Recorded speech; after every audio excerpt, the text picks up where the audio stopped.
Ampak, še preden se vse skupaj začne, moramo izbrati štiri najbolj pogumne viteze. Torej, štirje najbolj pogumni vitezi.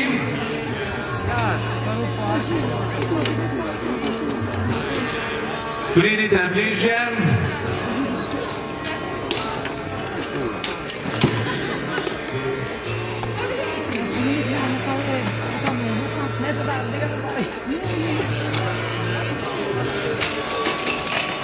No, takole, poglejte, že se cofajo med sabo, kot rečemo, v vrtcu ali pa v šoli.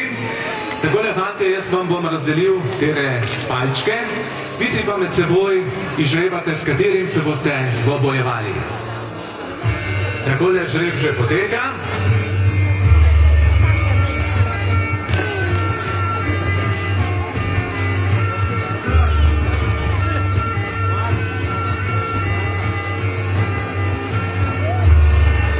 Torej, fantje so se kar med seboj izžrebali, kdo se bo s kateremu bojeval. Prvi, Jan Hvala, češki plačanec, prej bil bitke z otokarjem do njegovega konca. Nato se skrival po Tatrah, na kar se zopet priključil plačancem in se v sodelovanju z nemško gospodo opravil ime. Sedaj služi kot najemnik in turnirski dvobojevalec. Sodeloval pa bo z Joyom Hookwoodom, nezakonski sin angleškega plemiča in kmetice. Sodeloval v križarskih odpravah, si pridobil velik ogled med viteškimi velikaši, kar rad izkoristi v dvobojih tako na turnirju kot v bitkah.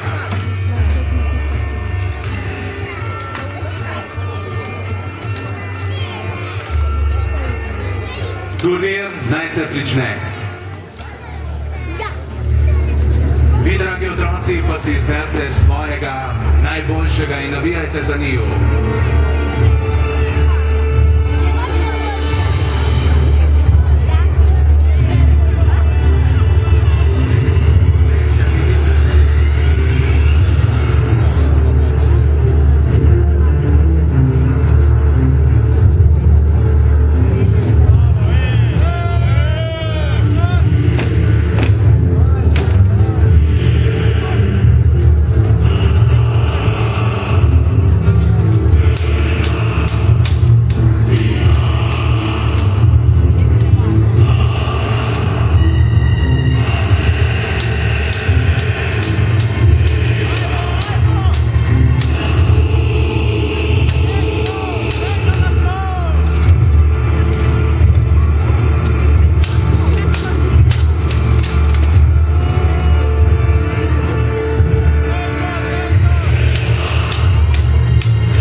Mislim, da je zmagal Joe Hookwood.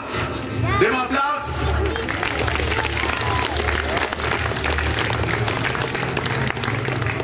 In sedaj vabim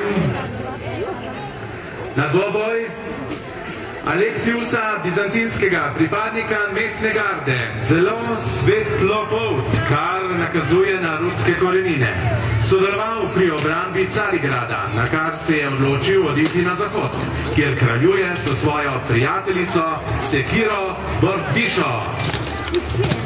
In Jurij Mihajlovič Borodin, sin kraljevskega trgovca, kar bi tudi sam bil, če ne bi Mongoli vdrli v Kijev in ga požgali. Zdaj se klati in poizkuša za zmagami na turnirjih in kot plačanec preživeti in oživeti dobro družinsko ime.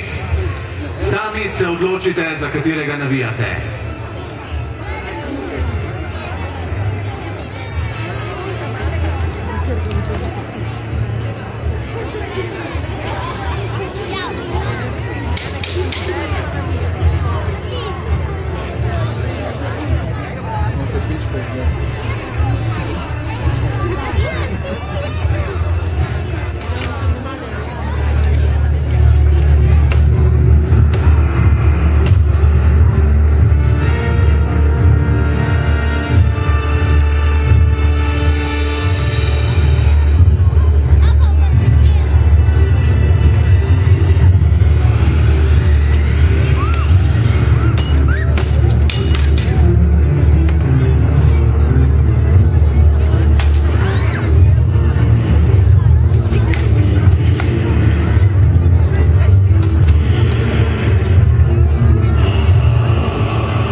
In seveda zmagovalec iz prvega dvoboja in zmagovalec iz drugega dvoboja se bosta še umirila za končno zmago. Za katerega navijate vi? Za Joa ali za Jurija? Slišim glasove, da za Jurija. No ja, bomo videli.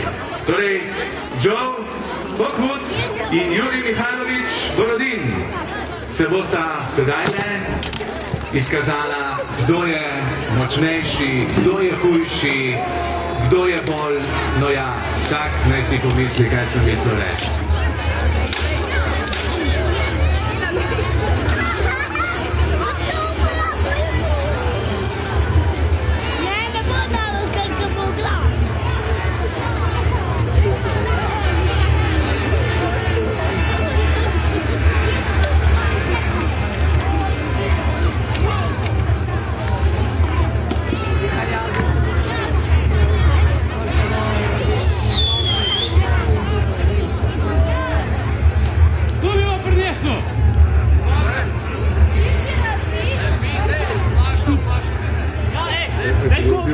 še meni pomoč. Juri se mora še včerjati prej, kar je seveda prav po takem težkem dvoboju. Picek je šel! Piščanc je šel! Kaj se pa sedaj dogaja tukaj v parku pod spodnjim gradom? Torej, ukradli so kokoš. Kljumača sta ukradla kokoš in so jo srednjeveški najemniki pekli celo popoldne v svojem taboru. No ja, mislim, da so jo dobili nazaj, kar je tudi prav in pošteno.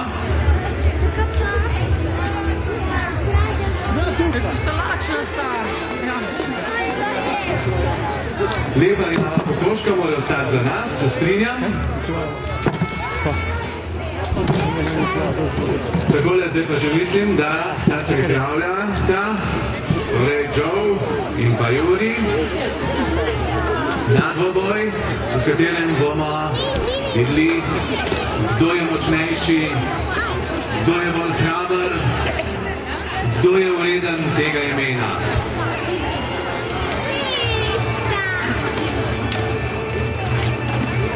Obojezni ščiti,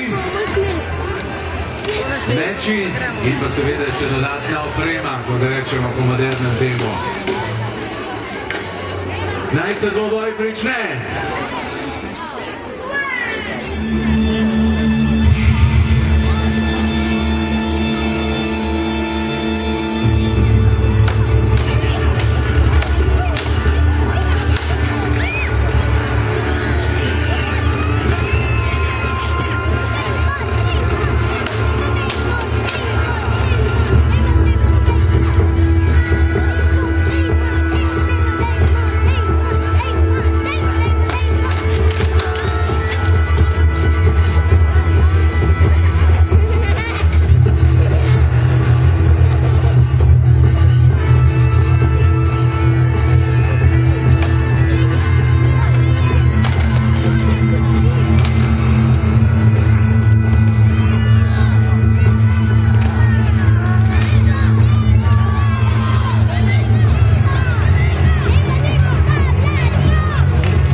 pripravah si pridobil velik ugled med viteškimi velikaši, kar rad izkoristi v dvobojih, tako na turnirjih kot v bitkah. In danes je veliki zmagovalec na srednjeveškem dnevu v Sevnici. Dajte še enkrat zaploskati. Takole glavna nagrada, sem pa prepričan, da bo tista lepečena kokoška, ki jo bo razdelil s svojimi kolegi.